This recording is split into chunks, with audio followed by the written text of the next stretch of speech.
Oi, minha gente, como é que vocês estão? Aqui quem vos fala sou eu, Júlio Altoé, para mais uma aula de Ciência dos Materiais. Hoje a gente vai começar a entrar no capítulo 5 do Caster, a parte de difusão, e a gente vai falar mais especificamente a parte introdutória e os mecanismos de difusão. Vamos lá, então?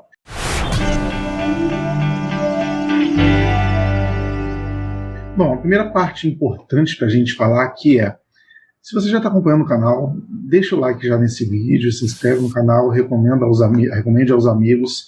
Isso ajuda bastante a continuar fazendo esses vídeos, ajuda bastante a gente aqui a continuar esse trabalho. E, falando agora na difusão propriamente dita, o que é a difusão? Por definição. A difusão ele é um fenômeno de transporte de matéria por movimento atômico. Também é um fluxo de átomos ou outras espécies químicas devido a gradiente de concentração, sendo dependente da temperatura. O que é um gradiente de concentração? O gradiente de concentração, por exemplo, a gente consegue ver bem nessa imagem. Esse gifzinho que está rodando aqui, ele a priori está com uma barreira. E depois, essa barreira ela é desfeita. Ou seja, aqui nesse ponto inicial, eu tinha uma concentração de 0 moléculas. E do lado esquerdo, eu tinha uma concentração de algumas moléculas. A partir do momento que eu soltei essa barreira, eu tenho um gradiente de concentração, ou seja, eu tenho uma região com muita concentração com uma de pouca concentração.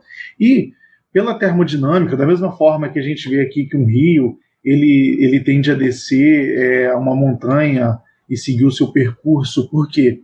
Porque ele tem uma energia potencial gravitacional e ele vai tentar ao máximo reduzir essa energia. Termodinamicamente, o material ele sempre vai, ou a estrutura, qualquer coisa na sua vida, isso serve até para coisas da sua vida pessoal, você vai sempre tentar ir para o seu estado termodinâmico mais estável. E a matéria não é diferente.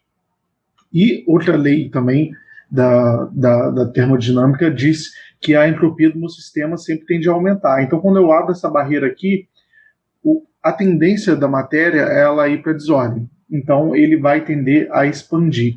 E como é muito custoso, energeticamente falando, manter esses átomos todos parados aqui, ele vai, a forma mais estável desses átomos ficar é homogeneamente dispersos pela minha estrutura. E por todos esses motivos, eu vou ocorrer esse fluxo de átomos, eu vou ter uma movimentação de átomos de uma região com menor gradiente, de maior de concentração com de menor concentração, com esse gradiente de concentração. E a temperatura ela influi muito nisso por causa da cinética do meu processo, porque a uma temperatura mais elevada, as minhas partículas elas têm mais energia, elas estão movimentando mais rápido.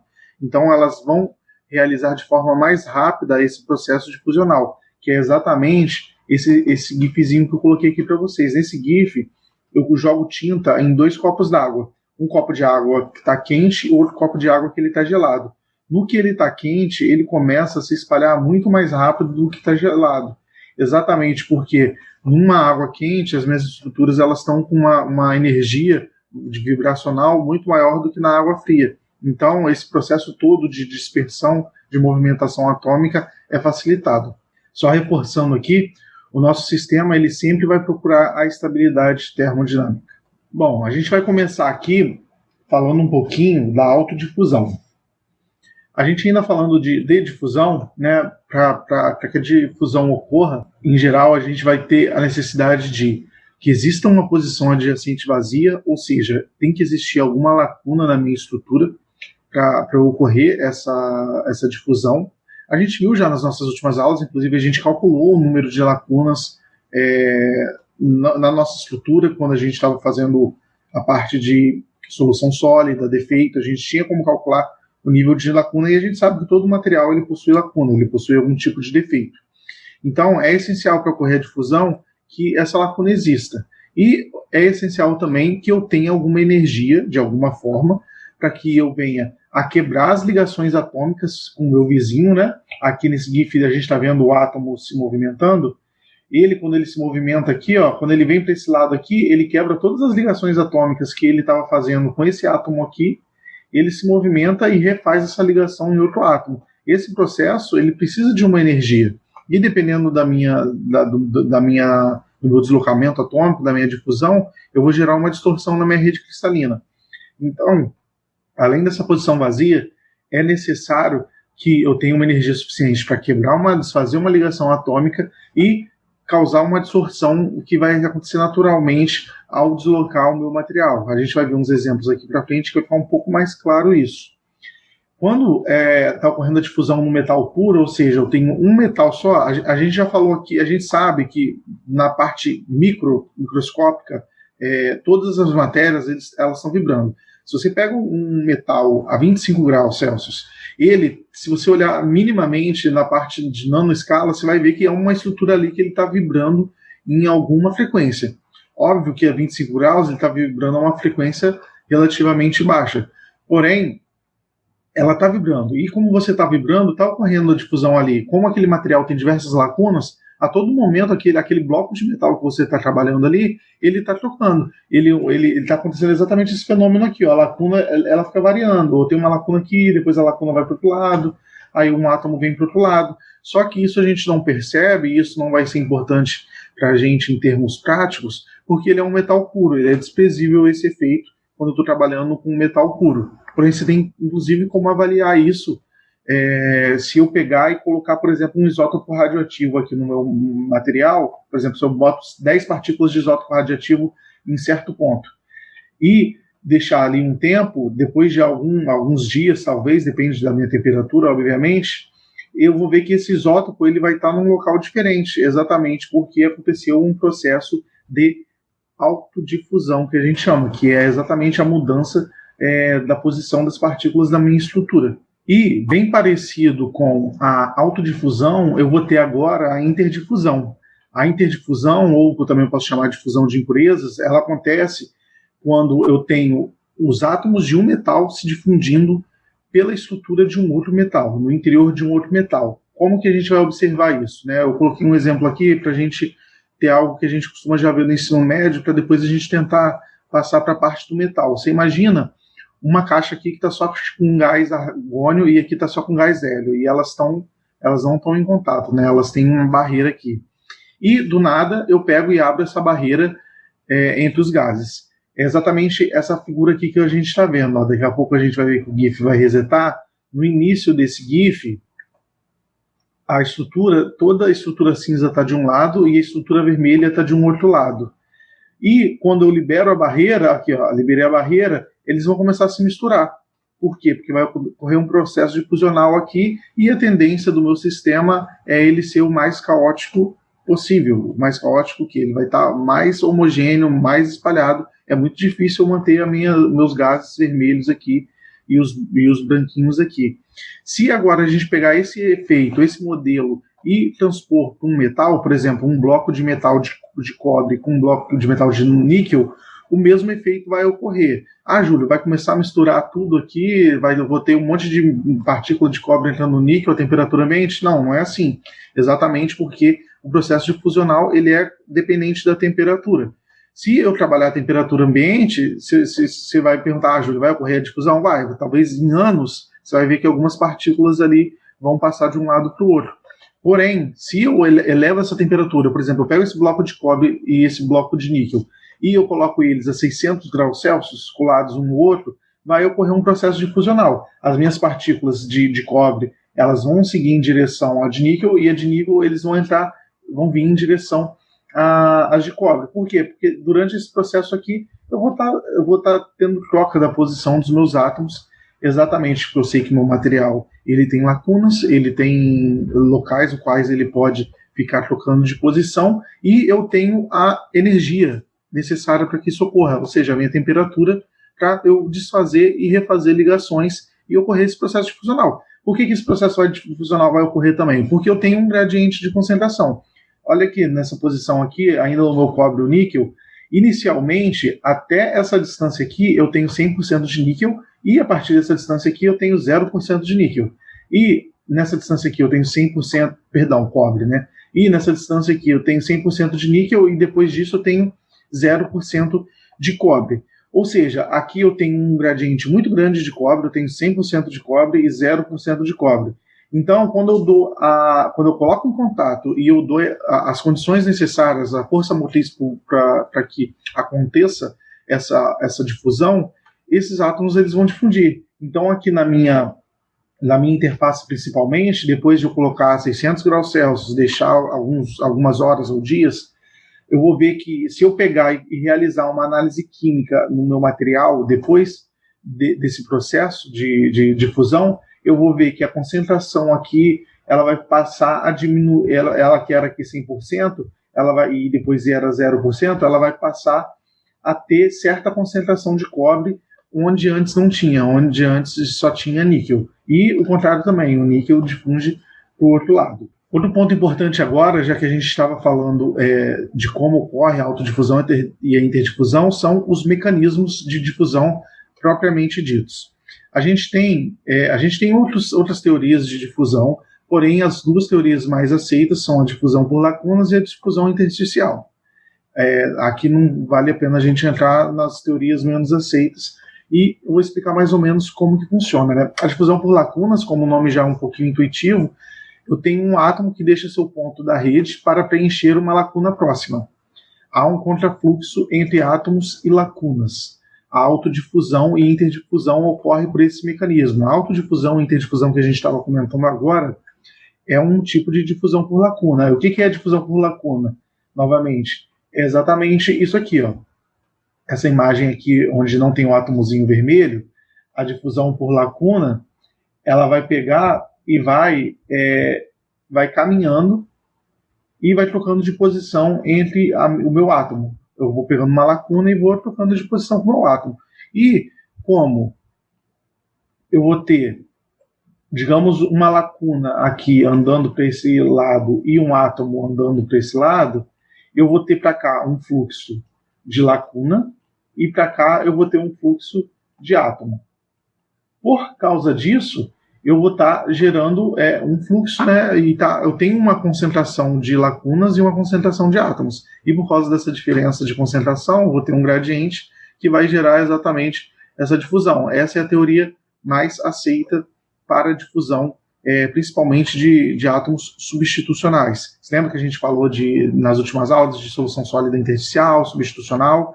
Então, a substitucional é quando eu estou trocando um átomo, uma posição de um átomo por um átomo semelhante dentro da própria estrutura cristalina. E a minha outra difusão que eu vou apresentar para vocês é exatamente a difusão intersticial. A difusão intersticial ela vai ocorrer porque eu tenho átomos que migram de uma posição intersticial para uma intersticial vizinha que esteja vazia. O que está ocorrendo aqui? O que está ocorrendo aqui é exatamente esse átomo vermelhinho, né? Esse átomo vermelhinho, ele começa numa posição que ele está aqui no interstício do meu material. E como esse átomo, ele costuma ser menor do que o átomo da minha estrutura, por exemplo, é um átomo de hidrogênio, um átomo de carbono, um átomo de oxigênio, dentro de uma estrutura metálica, ele anda pelos interstícios do meu material. Então, ele consegue difundir com mais facilidade, inclusive, do que quando tem a difusão por lacunas, porque ele tem um tamanho muito pequeno, é como se você fosse pensar que ele fosse andando ali pelo meio da estrutura, e ele vai ter essa facilidade de andar pelo meio dessa estrutura exatamente por causa do tamanho dele. E quando a gente está falando, para comparar uma difusão com a outra, a gente já falou, a gente sabe que em metais, pelo menos, a maioria dos metais, a probabilidade de um movimento intersticial acontecer, ela é muito maior do que o substitucional, ou de lacunas. Ou seja, tentar explicar mais ou menos energeticamente o porquê disso. Para eu pegar esse átomo aqui e mover para cá e transformar essa minha lacuna para o outro lado, eu vou ter que desfazer essa ligação aqui, essa ligação aqui, essa ligação aqui, essa ligação aqui, essa ligação aqui. Eu vou ter que andar com o meu átomo aqui para o lado. Quando eu ando com esse átomo aqui para o lado, eu gero uma distorção na minha estrutura cristalina, ou seja, eu vou gerar uma deformação ali dentro que tem que gastar energia para depois ele se acomodar na outra posição. Aqui, ó, isso aqui é um gráfico de energia. Ele aqui, ele está num estado termodinâmico estável, que é o que está parado. A energia está num nível baixo. Aí eu estou querendo movimentar. Para eu realizar esse movimento, eu vou ter que atingir um nível de energia o qual eu tenho que superar essa barreira para que ocorra essa difusão, para que esse átomo ele ande de um lado para o outro. Essa barreira aqui é o que a gente chama de QV, que é a energia de ativação para o meu processo difusional. E quando eu forneço essa energia, eu consigo acontecer essa difusão. O que é essa energia, às vezes? A energia, às vezes, pode ser a temperatura. Ela só tem que superar essa barreira. Depois que ela supera essa barreira, ela volta para o estado termodinâmico estável quando ele veio para o outro local. E quando eu estou falando de uma estrutura substitucional, de uma estrutura intersticial, para eu movimentar ele, eu só tenho que pegar esse átomo pequenininho e passar aqui por dentro e trazer ele até aqui. Para fazer isso, eu só preciso de deformar levemente a minha estrutura e chegar aqui. Ou seja, a energia de ativação desse processo, a energia para que cineticamente esse processo ocorra é muito menor. Então, em metais, a tendência vai ser sempre que ocorra mais difusão intersticial, com maior facilidade pelos interstícios, do que uma substitucional. Inclusive, isso é muito importante para diversos processos que a gente vai ver algumas aplicações aqui no próximo slide. Aqui a gente consegue ver bem esquematicamente nesse GIF o que acontece quando eu estou passando um átomo aqui. Ó. O átomo começa aqui, ele está num estado de baixa energia, aí ele vai deformar a rede, ou seja, eu vou precisar de energia, ele volta para um estado de baixa energia de novo, depois ele vai ter que deformar ainda mais a rede, desfazer a ligação que ele já tinha feito, para conseguir chegar aqui nesse outro estado. Isso que a gente chama de barreira de difusão, ou seja, é a energia que eu tenho que obter para que ocorra esse processo difusional. E por fim, gente, aqui algumas aplicações que eu já vou tentar fazer um link para vocês sobre a importância dos processos difusionais. São alguns processos, principalmente para metal, a gente tem um processo clássico que é a cimentação para o endurecimento superficial. O que é a cimentação? A gente vai abordar isso nas próximas aulas, quando a gente já estiver fazendo alguns exercícios, inclusive, e vendo o prosseguimento da teoria da parte de difusão. Primeira lei de Fick, segunda lei de Fick, e também o efeito da temperatura no processo difusional, fazer um pouquinho mais de conta. A cimentação, ela basicamente eu tenho o meu metal, e eu quero só que a superfície do meu metal fique endurecida.